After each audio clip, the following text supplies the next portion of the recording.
vous vous lancez dans la lecture audio de l'analyse littéraire de Trois femmes puissantes, célèbre ouvrage de Marie Ndiaye.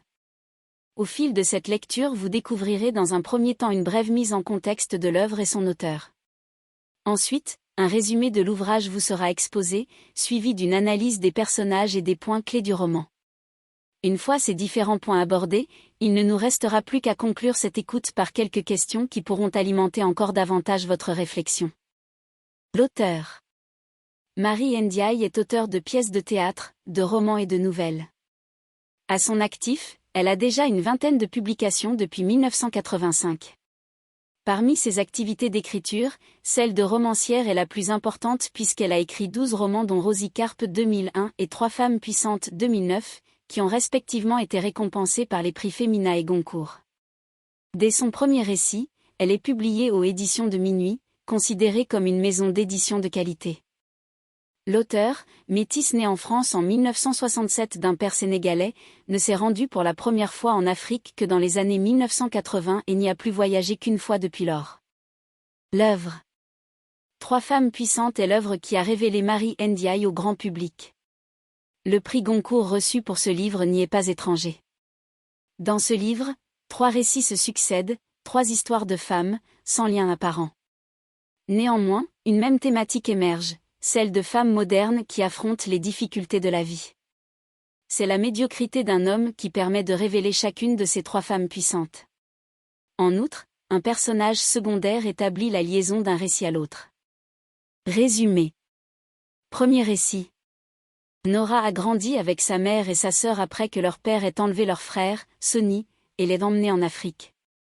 Là, son père a fait fortune et s'est posé en homme fort. Nora a bien réussi, elle est avocate et a une fille. Elle vit avec son compagnon Jacob, sa fille et le fils de Jacob. Suite à un appel de son père, Nora retourne chez lui. Elle ne reconnaît pas cet homme peu soucieux de lui, autrefois si apprêté. Elle le trouve seul, dans une maison dépeuplée. Seules 2 petites filles sont enfermées dans une chambre. Nora en déduit qu'elles sont les enfants de son père. Elle découvre que ce dernier loge dans un arbre devant la maison et apprend également que son frère est en prison. Il a tué sa belle-mère, la dernière femme du père, avec qui il entretenait une liaison. Nora retrouve son compagnon et les enfants qui lui ont fait la surprise de la rejoindre chez son père.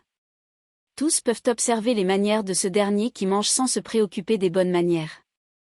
La jeune femme devient l'avocate de son frère qui lui confesse que le coupable du meurtre est en réalité leur père, P82. Il lui annonce également que les 2 jumelles que Nora a vues dans la maison sont ses filles à lui, Sonny, nées de sa relation avec la femme de son père. En discutant avec son père, Nora découvre son point de vue. Selon lui, c'est sa femme qui l'a trahi, et non Sonny. Cela témoigne de la vision de la vie de cet ancien tyran, les femmes sont coupables. Deuxième récit. Durant le trajet le menant à son travail, Rudy Deka se remémore la dispute qu'il a confrontée à sa femme Fanta le matin. En colère, il lui a dit « Tu peux retourner d'où tu viens, P106 ». Fanta est sénégalaise et a quitté son pays pour suivre son mari en France. Rudy est conscient de sa médiocrité. Fanta ne l'aime plus et il s'enfonce dans le désespoir. Il avait promis à cette femme une vie magnifique et n'a pu tenir ses promesses. Ils doivent se contenter de l'emploi de Rudy, peu glorifiant. En outre, il sait que c'est à sa mère qu'il doit son travail de vendeur de cuisine chez son patron, Manille. Rudy craint que son épouse ne quitte la maison. Empli de culpabilité et de peur, il essaie de l'appeler, mais lorsqu'il parvient à la joindre, elle se montre indifférente. L'homme est rongé par le passé, il fait constamment allusion à celui qu'il était et qu'il n'est plus depuis son retour en France, P130.